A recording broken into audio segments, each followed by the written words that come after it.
जिनकी मदद लोगों की जरूरत है, उस मदद देने के लिए कांग्रेस पार्टी लड़ रहे हैं। क्योंकि हम कोरोना के 13 तारीख के दिन ज्यादा से ज्यादा अक्सरियत में निकलकर जो है पंजे के निशान, मेरा नंबर 2 नंबर पे मेरा निशान है, तो आप वोट दीजिए। ये वोट होगी मोदी को टक्कर की वोट होगी और राहुल जी का जीत की टक्कर। ये बहुत अहम काम है। समझिए, अब 12 तारीख के दिन रोजा रखिए, शहरी के लिए 13 तारीख सुबह उठिए। जो भी जो है हम लोग आज आने वाले दिनों के अंदर ये बीजेपी को शिकस्त दिला सकते हैं। यहाँ का एमपी है, कभी आया आपके बस्ती में? मैं यहाँ का इंचार्ज था, कितने गली गली में फिरा, हमारा अरविंद भी गली गली फिरा। मरहूम एमपी हमारे मनियम्मा अंजया जी थे साहब, यहाँ पर she contested here for assembly. I was in charge at that time, so 2 terms she never come to any campaign. I took the entire responsibility and Mr. Anjan Kumar Yadav we both took the responsibility. 2 बार भी यहाँ बहुत बड़ा नेता थे, उसको 2 बार हराया यहाँ से। ये पूरा उनकी मेहरबानी थी। तो आप लोगों से ये तो गढ़ है अपना, तो गढ़ को जो है कायम रखिए, आप मेहनत करिए। 13 तारीख के दिन फजर की नमाज से अगर आप लोग निकलेंगे, हमारे जितने भी हमारे पर्दे नशीन माँ और बहन मेरी आवाज जहां तक भी सुन रहे, सुबह मेहरबानी करके पकाओ मत अम्मा, आप लोग पकाया तो ये लोग खिचड़ी कट्टा खाने के बैठ जाते, करेक्ट है नहीं? तो उस दिन खिचड़ी कट्टा ओनली वोट डालने के बाद में वोट का निशान बता बोलो जो पकाओ। ये मेरी गुजारिश है हमारे माँ और बहनों से। ये जिस तरह चाइना के अंदर वाघ ने अपने आप को 20 साल का प्रेसिडेंट डिक्लेयर कर लिया, जिस तरह पुतिन ने रशिया में अपने आप को 20 साल का डिक्लेयर कर लिया, तो इसीलिए मैं आप लोगों से एक ही बात रिक्वेस्ट करना चाह रहा हूं, इसलिए कि इतने अंतिम अजीज हमारे शशि तरूर साहब आए, आप उनको तालियों से जो है वेलकम करिए, तालियों की गड़गड़ाहट से। आप लोग तो दुआ कर रहे हैं, मैं अभी बोला था आप लोगों से, पहली बार हिंदुस्तान की तारीख में, पहली बार जो पहली बार हिंदुस्तान की तारीख में हर जगह जो है दुआएं चल रही है। तो ये मेरे लिए तो मेरी जिंदगी सफल हो गई, मैं इसलिए भी बोला था। अल्लाह का शुक्र है, अल्लाह का करम है, आज आप लोगों की मेहरबानी है। 6 बार मैं एमएलए जीता हूं हैदराबाद सिटी में, तो आप लोगों की मेहरबानी है। तो इसीलिए 13 तारीख के दिन आप अपना कीमती वोट, आप ही नहीं बल्कि अपने पड़ोसियों को, अपने घरों के, अपने जो बच्चों को, सबको, जो जितने भी लोगों को वोट का हक मिला है, आप निकलना। सालों में इस बस्ती के अंदर या हरियाणा बोलकपुर के अंदर हिंदू भी है, मुसलमान भी है, सब कुछ है। कभी हिंदू मुस्लिम का फसाद हुआ भाई यहाँ पर? आज एक हिंदू मुस्लिम का जो गंगा जमुना की जो तहजीब है, हैदराबाद की हो, हिंदुस्तान की हो, ये बरकरार अगर हम देखेंगे तो यहाँ पर मैं देखा हूँ मनियम्मा का इलेक्शन में, मरहूम मनियम्मा का इलेक्शन में मैं इंचार्ज था यहाँ पर, 2 बार उन्होंने उनको जिताया। और इसलिए कि बोलकपुर में जब डब्बा खुला था मनियम्मा को, एक बार काउंटिंग चल रही थी, मैं इंचार्ज था, मैं भी काउंटिंग हॉल में बैठा था। तो मतलब क्या है, कुछ भी हो जाओ, ये बीजेपी का आप लोग देखेंगे गोधरा कांड से लेके आज तक उनकी हिस्ट्री अगर देखेंगे, उनका जो काम करने का जो तरीका अगर हम देखेंगे, है क्या अगर आप देखेंगे तो लाशों के ढेर पे ही उनकी सत्ता पे आए हो।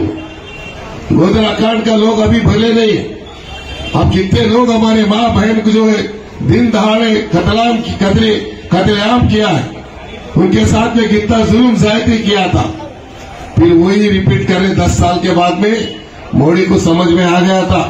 कल तक अमित शाह बोल रहे थे 400 पार, अब की बार 400 पार बोल रहे थे, लेकिन परसों आके अमित शाह क्या बोल रहा था, हमको ऑलरेडी 100 सीट आ गए, अभी 250 सीट आते करते, यानी 450 पार को 350 आ गए। अभी ये चुनाव होने के बाद में 200 पे आ जाता हूं। तो ये आप लोगों के ऊपर जिम्मेदारी है, क्योंकि आज हिंदुस्तान की हालात जिस तरह इन्होंने बिगाड़ा है, डिमोनेटाइजेशन बोला उन्होंने, कोरोना के टाइम पे क्या बोला था, और लोगों को जो जिस तरीके के साथ आज भी उनका तकरीर हो रही थी, भाई बोला जब देखेंगे क्या बोल रहे मोदी साहब खाली स्लोगन पढ़ रहे जब से।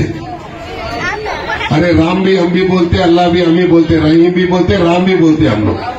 खाली ये क्या बोल रहे जब से एक ही देखा हो रहे, जब से पूरे स्लोगन्स पढ़ रहे उन लोग, यानी एक कौम के लिए, यानी एक मजहबी डायलॉग्स बोलते हुए और एक फिरका परस बातें, चीफ प्रधानमंत्री होने के ना होते हुए भी फिरका परस बात अगर प्रधानमंत्री करते हैं तो हमको आगाज होना चाहिए। हमको जो है वक्त आ चुका है, बर्दाश्त की भी कोई हद होती है, लेकिन आज इतना बर्दाश्त के बाहर हो चुके हैं लोग और इतना वजन हो चुके हैं, खासकर हमारे माइनॉरिटी भाइयों की माशी हालात को जो है मद्देनजर रखते हुए राहुल जी ने कहा था आज कास्ट सेंसस के हिसाब से जो है उनको हक मिलना चाहिए।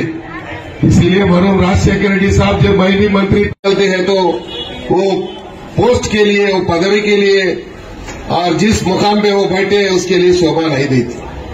हिन्दुस्तान के वजीर आजम होते हुए वो कहते हैं कि अगर उसे कांग्रेस में फिर एक सेक्युलर जमात अगर हिन्दुस्तान के अंदर इक़्तिदार में आएगी तो हिंदुओं के भाइयों के जो मंगलसूत्र, आप लोग क्या बोलते हैं उसको, मंगलसूत्र, काली पोत भी नहीं बचेगी। और क्या बात होगी, ये तो काली पोत की बात, अगर काली पोत की अगर बात अगर मंगलसूत्र खींच के देना है, वो भी बोलते हैं मोदी साहब, और अपनी जायदाद भी खींच लेके बांट देंगे। एक बार हिंदुस्तान की जो आजादी मिलने के बाद में करीब 60-70 साल इक़्तिदार में रही कांग्रेस पार्टी। कितने लोगों का काली पोत खींच लिए, कितने लोगों का जायदाद खींच के दिए भाई। कौन सा लॉजिक से अगर प्रधानमंत्री ऐसे बात करते हैं तो सत्ता के लिए कोई भी करते हैं काम। आज लोगों को गुमराह करने का जो बात चल रही है, अरे बाबू फिर होते कोई, आज लोगों को जो गुमराह करने का जो चक्कर चल रहा है, बाजू मेरे ख्याल से जलसा हो रहा है साहब, हाल ही में बोले थे मामू को वोट डालो बोल के, लेकिन मामू का भी स्टोरी मैं बाद में बताऊंगा, क्यों मैं फिर कांग्रेस में आना पड़ा, क्यों सेक्युलर पार्टी में आना पड़ा, वो बाद में बताऊंगा। लेकिन आज जो है अमित शाह के बात अगर सुनते, कहीं भी जाओ ये लोग, जब महाराष्ट्र में इलेक्शन हुआ, तमिलनाडु में हुआ, कर्नाटक में हुआ, ये पूरा चुनाव होने के बाद में गुजरात में हुआ, राजस्थान में हुआ, चुनाव होने के बाद में उनकी बात की और जो बात करने का जो जिस जोश में बात कर रहे थे, उनका बात का जो स्टाइल ही बदल गया था। और जिस बुलंद आवाज से प्रधानमंत्री 56 इंच का छाती वाले और हमारे अमित शाह तो पुलिस वालों को उनके जूते के बराबर समझते, और पुलिस पूरा उनका कंट्रोल में, ADO, ACO, AC operator, income tax का पूरा डिपार्टमेंट उनका अंदरूनी काम करती। अब हिन्दुस्तान के अंदर जो पुलिस है, हमारा चीफ मिनिस्टर को भी हाल ही में नोटिस दिया उन्होंने। क्या कहा भाई चीफ मिनिस्टर? उन्होंने कहा आप लोग बीजेपी का जो रवैया है, बीजेपी का जो एजेंडा है, हिन्दुस्तान की आवाम को जो खतरे में डालने का जो बात आप करते हैं, राहुल जी ने अभी बताया, हमारे दोस्त ने, राहुल जी भारत जोड़ नफरत छोड़ो, भारत जोड़ो का यात्रा किया था। उस दरमियान में राहुल जी ने कहा था मेरी जिंदगी की एक ही ख्वाहिश है, आने वाले दिनों के अंदर संख्या के आधार पर कास्ट सेंसस करना चाहिए। आज हिन्दुस्तान के अंदर मुसलमान भाइयों का 13% अगर उनका कोटा है तो सिर्फ 13% के हिसाब से उनका रिजर्वेशन मिलना चाहिए। बीसीओ जितना है, बीसीओ का कितना कोटा है, एक्सरे के तरह जिस तरीके का किसी को बीमारी होती है तो एक्सरे निकालने के बाद में वो एक्सरे में क्या बीमारी है मालूम होती है। आज हिन्दुस्तान के अंदर कौन से जात के कितने लोग हैं, कौन से कम्युनिटीज के कितने लोग हैं, वो पूरों का एक्सरा निकाल कर जो है उनकी संख्या के आधार पर उनको हक दिलाना चाहिए। ये हक दिलाना क्यों बोला उन्होंने? क्योंकि हमको जो है कॉन्स्टिट्यूशन में, हम जब हमारा कॉन्स्टिट्यूशन बना था वो हमारा फंडामेंटल राइट है। आज हिन्दुस्तान के अंदर कोई अगर मुसलमान अगर जीता है तो एक रिसेंटली एक स्कॉलर बता रहे थे, स्कॉलर्स का मैं स्पीच सुना था कहीं सोशल मीडिया में, इंस्टाग्राम में देखा था मैं। उन्होंने कहा था इस हिंदुस्तान की ये हालत ऐसी है, इस हालत को मद्देनजर रखते हुए आने वाले दिनों के अंदर एक सेकुलर जमात अगर हिंदुस्तान की इक़्तिदार में नहीं आएगी तो समझो 13 तारीख के बाद पूरे चुनाव होने के बाद में गलती से भी फिर अरे बाबा काम भी क्या है रे भाई तू, अरे बंदी रहो यार, लेके जाओ उसको, चलो अरे लेके जाओ। तो स्कॉलर ने कहा आज हिंदुस्तान के अंदर फिर एक बार अगर इक़्तिदार में एक सेकुलर जमात नहीं आएगी तो समझो कफन अपना है, नहीं तो जो है अगर सेकुलर जमात आएगी तो वतन अपना है। ये है वतन अपना होना चाहिए या कफन होना चाहिए, ये सोचना चाहिए बिना मजहब और मिल्लत।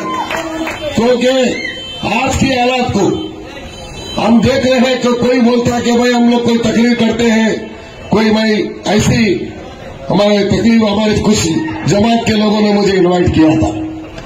वह जमात के पास जाने के बाद में मैं कहा था मैं कभी भी आज मैं जिस मुकाम पे खड़ा हूं अल्लाह के करम से मैं आसिफ नगर से 3 बार चुनाव जीता था।